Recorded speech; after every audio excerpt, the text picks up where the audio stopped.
レビアタン先生のオタク FM シンフルサウンズ。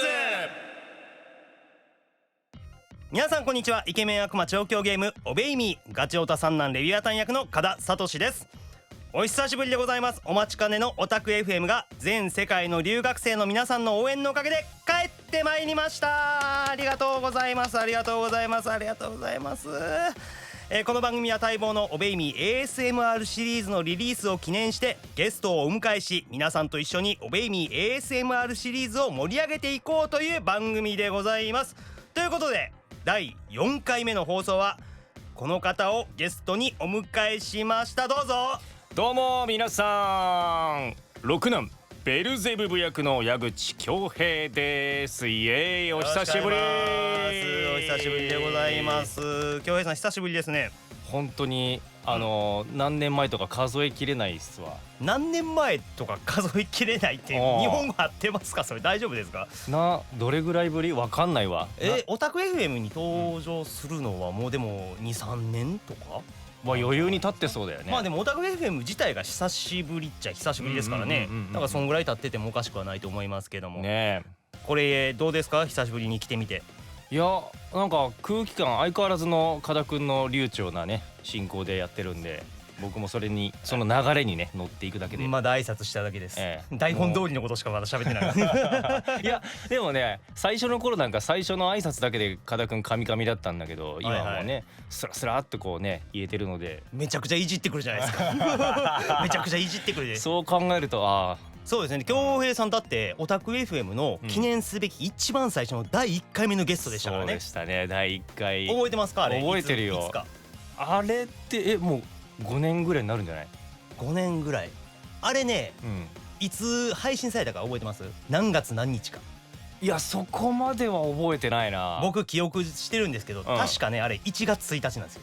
あ、そうだった気がする。2021年の1月1日に確か配信されたんですよ。そうだ、カウントダウン終わってから俺もなんかスッとこうアプリ立ち上げて聞いた気がする。そうでしょう。あの頃あの時ですよ。そう考えるとね、もう長くなりましたけど4年ぐらいですか？そうなるね。4年か。ね、感慨深いものがありますけどもね。こうやって続いてるのも皆さんのおかげですよね。ありがとうございます、本当に。で今回なんですけどもね、恭平さん趣旨をお願いします。はい、ASMR ということでね、ご存じない方もいらっしゃるので、簡単に説明しますと、 ASMR とは耳元でささやかれる声や心地よい音を聞くことでリラックス効果や心地よさを得られる音声コンテンツのことです。今回はロマンチックなシチュエーションでオベイミーに登場するキャラクターたちが耳元で優しく甘くささやいてくれる、そんな特別なひとときをお届けします。ありがとうございます。僕もそれを体験しないといけないんですね、恭平さんの。しないといけないってなんか拷問みたいに言うね。いや喜びですよ。喜びじゃないですかじゃあなんてしないといけないなんだよ。さて矢口さんに ASMR の収録のお話をお伺いしていきたいんですけども、作品を聞いてからの方が矢口さんのお話も分かりやすいと思うので、あえて台本通りを強調するな。まずはベルゼブブ ASMR の中からトラック2誰のせいから少しだけ矢口さんと一緒に視聴したいと思いますよろしくお願いいたします。で今回はですね、このオタク FM 用の編集版ということになってますので、正式版とは少し違ってるんですけども、これどう違ってるのかもちょっとねわかんない。恭平さん自身はもう収録されてるわけですもんね。はい、もちろんですね。だからどこが違うかっていうのはまあ本人は分かってるわけでしょ。聞いた後にその正解不正解を求められちゃう感じこれ。いや別にどっちでもいいですけどあんまり内容をがっつり覚えてるかといったらって感じかもしれない。いや、そこをさ編集でさここ切られてここを短くしましたとかっていうのはまあそれはねいろいろあるとは思いますけども、収録の時のね思い出とかもねこの後聞きたいと思いますけども、とりあえずね聞いてみたいと思います。どこが違うかっていうのは正式版とぜひ聞き比べてみてください。はい、どう違うのか楽しみですね。それでは聞いてみましょう。どうぞ。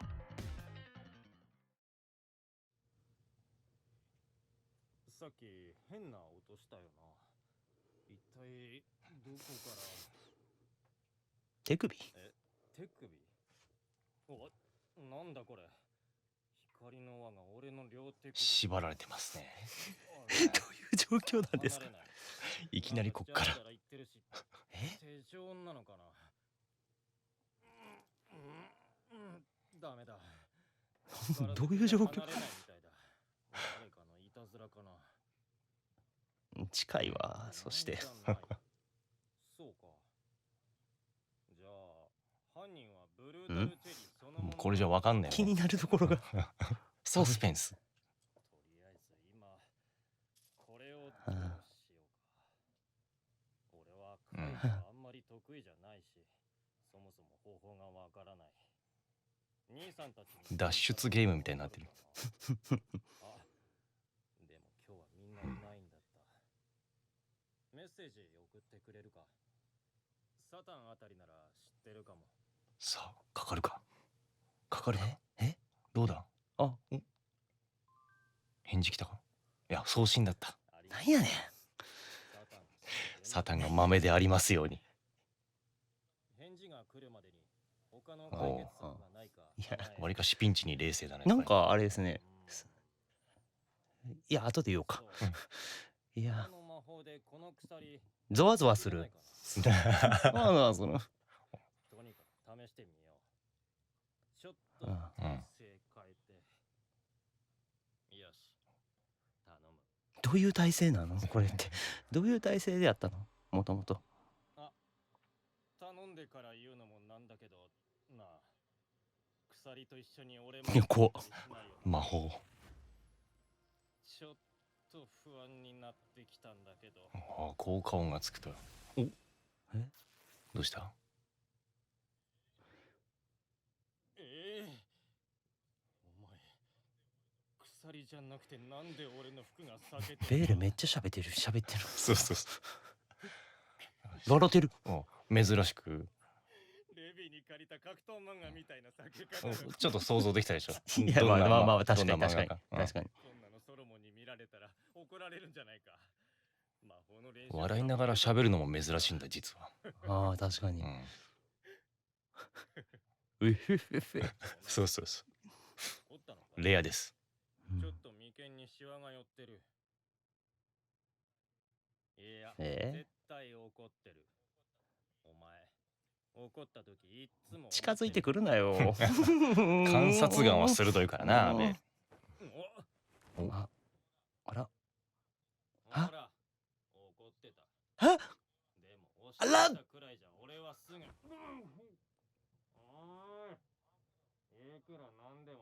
ああ、なるほどね。食うんかい。食ってね。ごめんなさい。もう練習サボったなんて言いません。枕を押し当てられてるんですね。こもってますね。あ、お前笑ってるだろ。見えてなくてもわかるぞ。俺のことからかってる。観察が目は見えなくても感じ取ることができる。すごい状態。お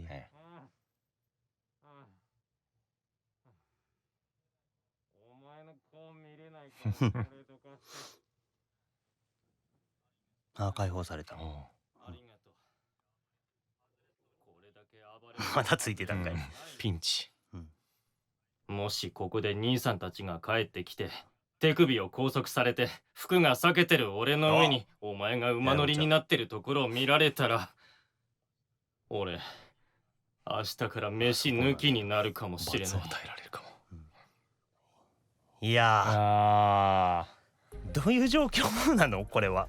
続きも気になるし、いや確かにそこになるまでの過程も気になるでしょ。そうこれがね、2はトラック2なんで、そうです1がどういう感じでなってどうなったっていうのもめっちゃ気になりますけど、はい、本当にトラック1っていうのは、まあそのね、今聞いてるそこのあなたと特別な一日を過ごしてるってわけでもなく、まあ2人きりのとあるまあ通常というか、うん、二人っきりの特別な空間であるけどそんな特別な日ってわけではない感じで、まあなんかこうラブラブな状況ではあるんだけども、そこはね本当に意識したから、その本当に自然な流れで、過ごしてるっていう中でトラブルが起きるわけですよ。はいはいはい、なので今聞いてもらったところはもう特殊というか、はい、あれっていう感じではあるんだけど、まあでも気になりますよね。その至る経緯もそうやし、その後どうなっていくかっていうのを、もうこんなことってかさらりとラブラブな状況ではあるんだけどもって言いましたけど、はい、まあ皆さんこれベール好きな方もうドキドキでしょうね本当に。これね本当台本渡されたから、はいはい、ベールってこんなこともするんですかっていう内容が入ってるので、京平さん的にも、予想外というか、そう演じたことのないベールがたくさん出てくるんですよ。いや ASMR じゃないですか、はい、でベールじゃないですか、まあ僕勝手な想像として、やっぱり咀嚼音であったりとか、はい、食べてることとかそういうのが多めなんかなって予想してたんですかっていいね、はい、そういうわけではなかった。それだけじゃない。それだけじゃないんですよね。そうですか。ね、めちゃめちゃ食べるっていうイメージがあるベルゼブブなんで、勝手に喋るよりも食べるなんかセリフ量が多かったりするじゃないですか、いつもだったら。そうなんですよ。なんか最近ね、収録で一緒させてもらう時は、そういう時はなんか案外ね食べながらとか、そういう声を最近よく聞いてたんで、あベールがいっぱい喋ってるっていうのを、なんか久々になんかちゃんと真横で聞いた気がしましたね今。やっぱり二人きりだとめちゃくちゃこう喋るというか、率先して、まあもともとこう羞恥心ってベールないじゃないですか。ないんですか？ないんですよ。ないんですね、それはマストであって、なんかこう普通だったらちょっと恥ずかしいようなこともさらっとやってしまうっていうところもあって、それがもう逆にこう、まあいやらしいって言い方もおかしいな、なんかこう大胆っていうところにもなってくるので、なるほどなるほど、そういったところも楽しめるし、いやこれね、いやネタバレになるから言えないけど、いやこんな表現もこの子するんですかっていう、まあ大胆さというか、その京平さんが言う羞恥心がないがゆえに、他のキャラクターたちやったら恥ずかしいって思うようなところでも、ベールやったら大胆にやってしまうみたいなところがある。そうなん、助走なしでいきなりこうやってのけるっていう感じがドキッとするっていうか、だし、いやもうほんとね、これは本当に聞いた人だけ、こう二人っきりのシチュエーションだけだからこそ出るベールの表現っていうのがあるので、これはね楽しみにしていただきたい。いやまあでも本当にASMR って俺収録では初めてだったんですよ。そうですよね、なのでこう床にね数字が書いてあって、その数字に書かれてるところを立ち位置としてね音声収録するから、それで距離感が変わったりするじゃないですか。そうですね。でダミーヘッドマイクってね、皆さん分かんない方で言うと、その人の頭の形をしたねマイクなので、ちゃんと耳もあるし、右耳からなのか左耳からなのかっていうのをちゃんと指定した上で収録するので、これねより二人っきりのシチュエーションっていうのを楽しめるね仕組みになってるから聞いてほしいな。収録自体はどうでした？難しかったとかなんかありました？当初台本に書かれている番号で喋ってみたものの、やっぱりもう少し近づきましょうかとか、そういう指示が多かったので、まあボリュームっていうよりも臨場感っていうのを大事にしてるんだなっていうか、遠くてもね声大きくしたら遠いところから話しかけてるんだなっていうのもあると思うんですけど、基本全体的に近めにしましょうかって言われて、ほう距離詰めていく感じねと思って、それによってやっぱ全体的なお芝居も変わってきたので、まあそうですよね、やっぱ近づい距離感でやっぱり声の音量とか、ASMR ってで顕著に出るからやっぱ変えないといけないですし、なんか何番から何番に歩きながらとかなかったですか？そうあったなんか結構そういうの難しいですよね。その移動しながらの喋るリズムっていうのを自分のイメージしてたよりも、やっぱその実際現場行ってみないと何番から何番の距離っていうのが分かんなかったので、そこはちょっとまあ難しさでもあり、これはどう面白くしようっていうアイデアのきっかけにもなりましたね。いいですね。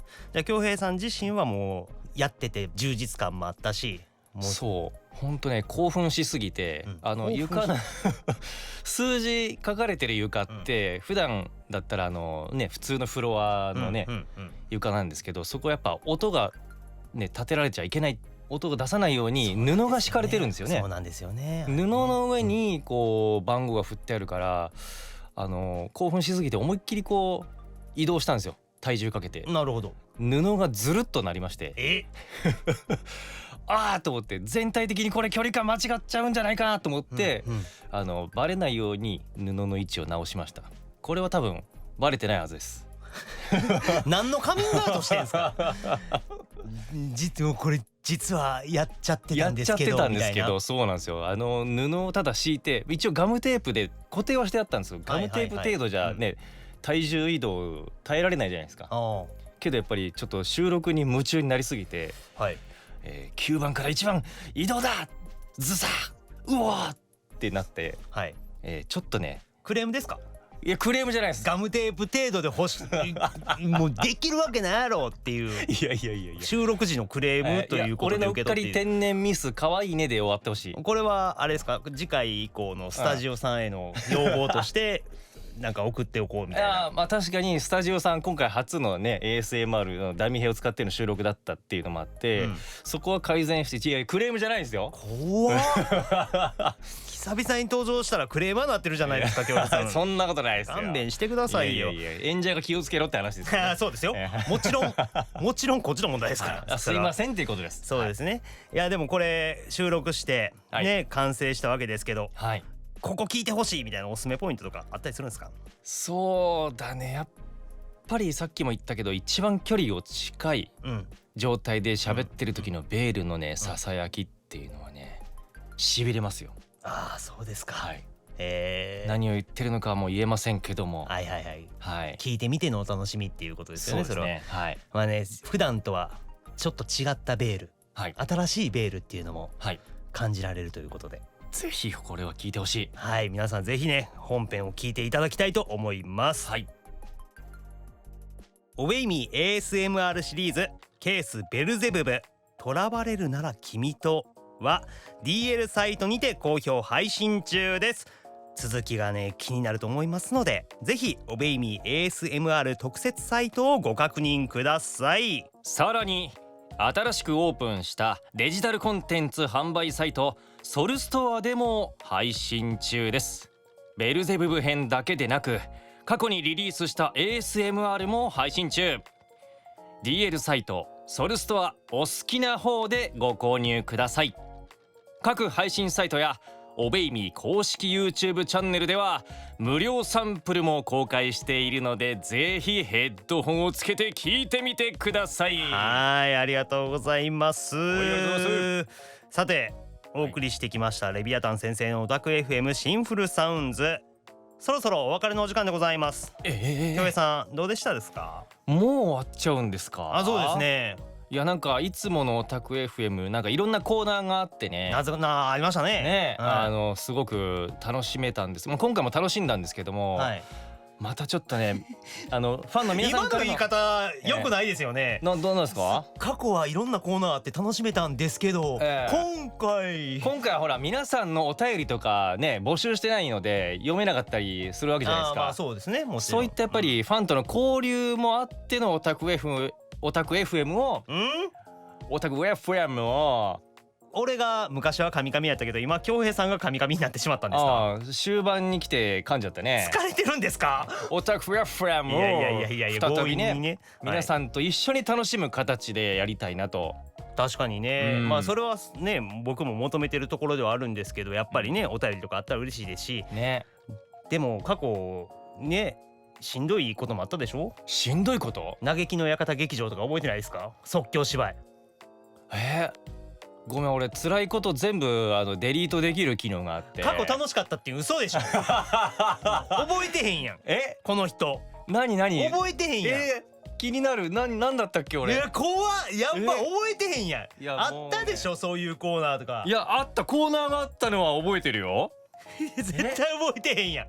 何がもういいごめん、もう今思い出して言って。次は4年後です。京平さん次4年後です。4年後です。もういいです。4年後です。はい、今回のオタク FM の感想はですね、ハッシュタグオタク FMSS ASMR の感想はハッシュタグオベイミー ASMR を入れて各 SNS でぜひ投稿してください。あ、思い出した、このハッシュタグもそうですよ。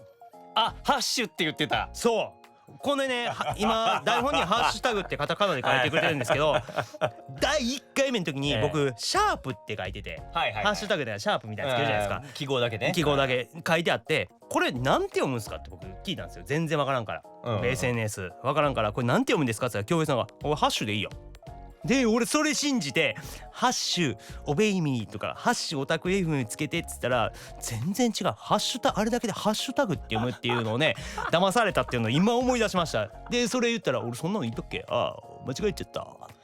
その時もそう言ったんだ。俺も今それを言おうとした。そんなこと言ったっけ。こいつ俺だけがデジタルタトゥーを残されるほんまに。これ俺の回だけじゃなくて他の回でもハッシュって言っちゃってるもんね。言ってるのその日の週全部言ってるから本当にこの人だけはマジで。それが本当に俺のせいだとしたらごめんね。ちょっと待ってよやめろよ、俺が話作ってるみたいな。もしそれが本当だとするならば、やっべこいつif やっべこいつ、もしってつけてるけどこれに関してだけは本当によう覚えてるな、そんなこと。そう、今思い出しました。唐突にねこのハッシュタグっていう文字で思い出しましたこの条件下でいけない引き出しを開けてしまったね。同じ状況ですかね、これ。確かに時と第1回と同じだもんね。そんなことを思い出しながらですけどもまた遊びに来ていただきたいと思います。ということでレビアタン先生のオタク FM シンフルサウンズ、ここまでのお相手はレビアタン役の加田聡とベルゼブブ役の矢口恭平でした。